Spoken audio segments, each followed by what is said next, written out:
அமெரிக்க இலங்கை புகைப்பட கலை சங்கம் மற்றும் கனடா இலங்கை புகைப்பட கலை சங்கம் இணைந்து ஏற்பாடு செய்த பியூட்டி ஆஃப் ஸ்ரீலங்கா புகைப்பட கண்காட்சியின் 3ஆம் கட்டம் நியூயார்க் நகரில் நடைபெற்றது.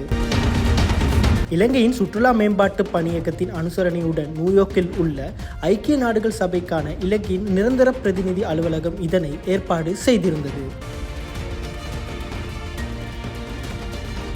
6வது வருடமாக நடைபெற்று வரும் பியூட்டி ஆஃப் ஸ்ரீலங்கா புகைப்பட கண்காட்சி தற்பொழுது இலங்கையின் ஐக்கிய நாடுகள் சபைக்கான நிரந்தர தூதுவராலயத்தில் மிகவும் சிறப்பாக நடைபெற்று முடிவுற்றது.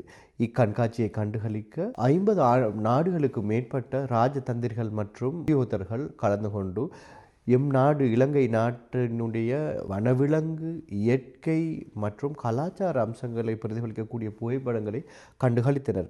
அதேவேளை இவ்வருடம் இப்புகைப்பட கண்காட்சி முதலில் லாஸ் ஏஞ்சலிஸ் ஹாலிவுட் நகரத்தில் மிகவும் விமர்சையாக ஆரம்பிக்கப்பட்டு அதன் பிறகு கனடா நாட்டின் டொரண்டோ நகரிலும் முதல் முறையாக இக்கண்காட்சி செயற்பட்டு தற்பொழுது நியூயார்க் நகரத்தில் உள்ள இலங்கையின் ஐக்கிய நாடுகள் சபைக்கான நிரந்தர தூதுவர் ஆலயத்தில் நடைபெற்றது. அடுத்து நாங்கள் இறுதி கட்டமான இன்றைய வருட இந்நிகழ்வில் இலங்கைக்கான தூதுவர் ஆலயம் வாஷிங்டன் டிசி நகரத்தில் பாஸ்போர்ட் டிசி நிகழ்வுடன் இணைந்து மே மாதம் 2ஆம் தேதி வெகு விமர்சையாக இப்புகைப்பட கண்காட்சி நடைபெற உள்ளது. இலங்கையின் அழகை உலகுக்கு எடுத்துரைக்கும் பியூட்டி ஆஃப் ஸ்ரீலங்கா புகைப்பட கண்காட்சி இம்முறை 6வது தடவையாக ஏற்பாடு செய்யப்பட்டிருந்தது.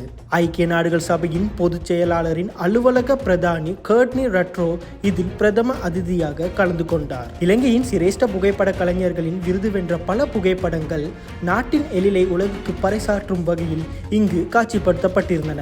புகைப்பட கண்காட்சிக்கு இணையாக பூமியை காப்போம் எனும் தலைப்பிலான சித்திர போட்டியில் வெற்றி பெற்ற படைப்புகளும் காட்சிப்படுத்தப்பட்டன. இந்த கண்காட்சி தொடரின் இறுதி நிகழ்வு எதிர்வரும் 2ஆம் தேதி வாஷிங்டன் டிசி நகரில் நடைபெற உள்ளது.